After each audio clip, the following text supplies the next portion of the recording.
యెహోవా తన్ను సౌలు చేతిలో నుండి తన శత్రువులందరి చేతిలో నుండి తప్పించిన దినమున దావీదు ఈ గీత వాక్యములను చెప్పి యెహోవాను స్తోత్రించెను. అతడిట్లనెను: యెహోవా నా శైలము, నా కోట, నా రక్షకుడు, నా దుర్గము, నేను ఆయనను ఆశ్రయించుదును. నా కేడెము, నా రక్షణ శృంగము, నా ఉన్నత దుర్గము, నా ఆశ్రయస్థానము. ఆయనే నాకు రక్షకుడు. బలాత్కారుల నుండి నన్ను రక్షించువాడవు నీవే. కీర్తనీయుడైన యెహోవాకు నేను మొరపెట్టి తిని, నా శత్రువుల చేతిలో నుండి ఆయన నన్ను రక్షించెను. మృత్యువు యొక్క అలలు నన్ను చుట్టుకొనగను, వరద పొర్లు వలె భక్తిహీనులు నా మీదికి వచ్చి నన్ను బెదరించగను.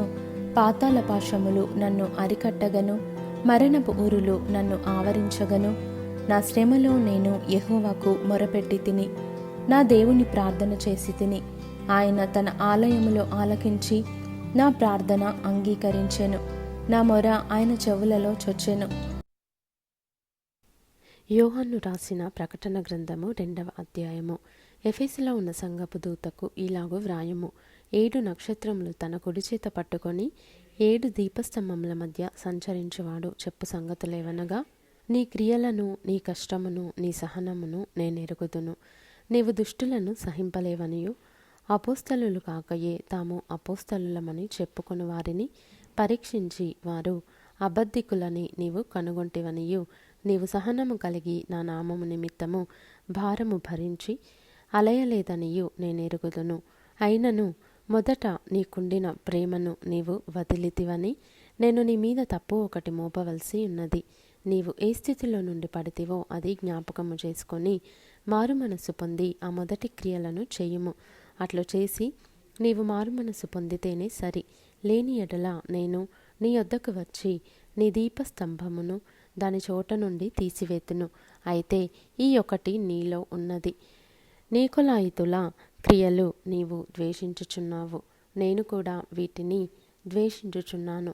చెవిగలవాడు ఆత్మ సంగములతో చెప్పుచున్నమాట వినుగాక.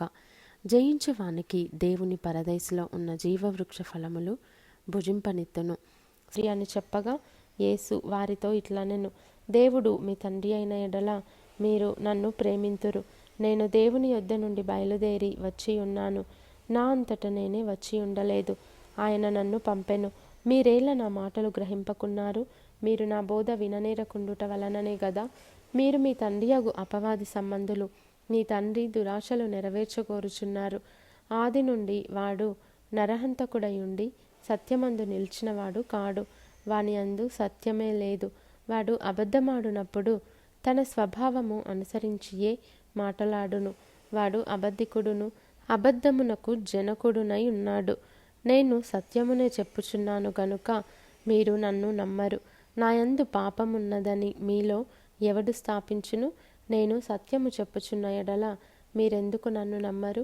దేవుని సంబంధి అయిన వాడు దేవుని మాటలు వినును.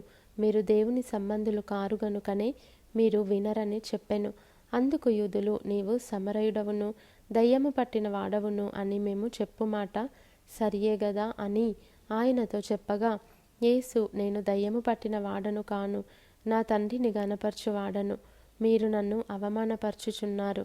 నేను నా మహిమను వెదకుటలేదు. వెదకుచు తీర్పు తీర్చుచు ఉండువాడొకడు కలడు. ఒకడు నా మాట గైకొనిన ఎడల వాడెన్నడును మరణము పొందడని మీతో నిశ్చయముగా చెప్పుచున్నానని ఉత్తరమిచ్చెను. అందుకు యూదులు, నీవు దయ్యం